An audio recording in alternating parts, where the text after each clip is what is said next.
Hello, my brothers and sisters. Blessings. Thank you so much for joining me today. Today, I'm going to share with you one of the deepest truths, secrets, one of the deepest spiritual insights, and that is what you hold in your heart. You will see this in the world. What you hold in your heart, you will find in the world. What you hold in your heart, you will draw to you into your experience of the world. So one thing that we can do with this is to make celebration our baseline. We can learn to savor the blessings of each moment. So here, when we savor the blessings of each moment, we breathe conscious to the blessing of that breath. We feel the wind upon us, conscious of the blessing of that wind. And we see in the rain the blessings that's coming for the crops. And we see in the smiles of our children and our family the blessings that are given to our hearts. So to savor is to truly open up to the blessing of this one moment, this one experience. And a practice of celebration makes this a lifestyle. So we spend each day in the practice of celebrating, savoring every single moment, all of the tiny little nuances of blessing that the Lord gives to us. So when we hold celebration in our heart, we hold in our hearts gratitude. We hold in our hearts thanks for the blessings that the Lord is giving to us in this one moment. And when we do that, we invite more blessings, because when we hold blessings in our heart, that is what we will see in the world. That is what we'll find in the world. But we are human, and sometimes things come up. Sometimes we get triggered or we get challenged. Sometimes our hearts are heavy. In these times, it's very important to get still and to make space to truly meet what's coming up from within. So in these times, it's time for shadow work. And shadow work is to bring the light of awareness into the darkened corners of our being and to see all the things that we were previously blind to. So remember, when you have a heavy heart, when you are hurting, this is an opportunity. Every moment of heavy heart, every instance of anger or fear or pain or sadness, all of these things carry a gift within them. They carry a piece of gold. Every challenge conceals a gift, and to find it, we must embrace the challenge head on, meeting the things within ourselves without flinching.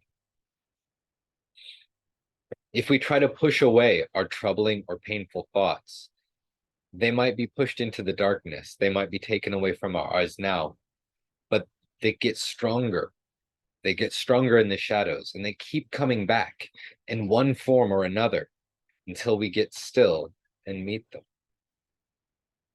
So if you would like to deal with the heavy heart, slow down and let the thoughts and the feelings catch up to you. Meditate on the feeling, on the thought, on the situation, and allow the feeling to enter your body, the emotion to enter your body. No resistance. Allow it to come completely, leaning into the feeling and relaxing. So if you can, the feeling of your heavy heart, if you can feel it in your body and breathe and relax to it, it will run its course in 15 minutes. 15 minutes. If you do not push against it or try to make a story about it or try to control it, the feeling that you have comes into your body and it rises and it peaks and then it ebbs. And in the space of that, you can see you have a little more space around the feeling, a little more space around the experience, and you can see more clearly. So remember, whenever a heavy heart comes up, if you can get still and look within and meet it without flinching, breathe and feel it in your body, then it will peak and pass, and you will gain clarity in its wake. So remember to greet all of your thoughts and feelings as if they are visitors to the temple. Remember that you are not any of these stories or any of these feelings. You are the watcher in the center of the temple. You are the one who chooses. So some of these voices that come up in the heavy heart, they will be young voices, hurt and disowned parts of ourselves, speaking from pain and fear. Some of these stories that come up will be stories that other people have told us about ourselves or about the world. And many times, the voices that come up in our inner temple, they carry old feelings that we have not yet processed. While they hide from our sight, they move us into situations that reflect the feeling again and again until we are able to meet this and forgive, process, and release. So every moment of a heavy heart, this is an opportunity to bring light into the depths and see the stories that have been shaping your lives. The process, first, we must see that these voices, these ideas and feelings that rise up within us, they're not us. Next, we learn to meet these stories as a mother meets a troubled child, not pushing the story away, but offering love and acceptance, holding the child and holding space for the child to process what they're feeling, for them to feel better in their own time. Without judgment, not trying to make the child go into the basement until they can behave. Loving, accepting. Next, after the feeling has risen and settled, then we learn to meet these old thoughts and feelings like a father, with firmness instead of indulgence. So whenever your heart is heavy or your mind is troubled, you can learn to meet that feeling, that inner thought and feeling with love and acceptance and without judgment.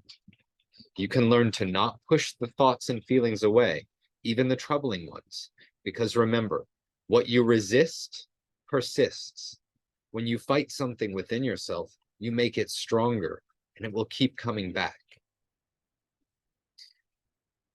The way of Christ is a surrender so deep, so full of love, that the heaviness of this worry or that hurt becomes small in comparison. So to learn the way of Christ, first we meet what arises from within. We get still and we allow it to catch up with us. We feel it in the body and we let the feeling rise, peak, and ebb. We allow surrendering to this one moment. And then we pray to the Lord to guide us in this situation and listen to the still small voice within. We listen and we do all that we can to obey the guidance we receive, even if it means that we must humble ourselves or change our ways.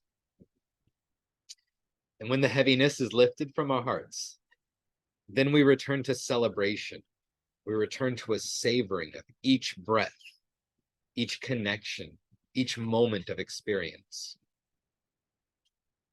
The more that we practice seeing the blessings that we are given in this one moment, feeling them, the more that we align with blessings in our life. When we intend to see the blessing, we invite further blessings. So this is one of the deepest secrets of human life, and it applies to all that we see, all that we align with. What we hold in our hearts is drawn into our lives. This is all I wanted to share with you today. Thank you so much for joining me. My blessings to you.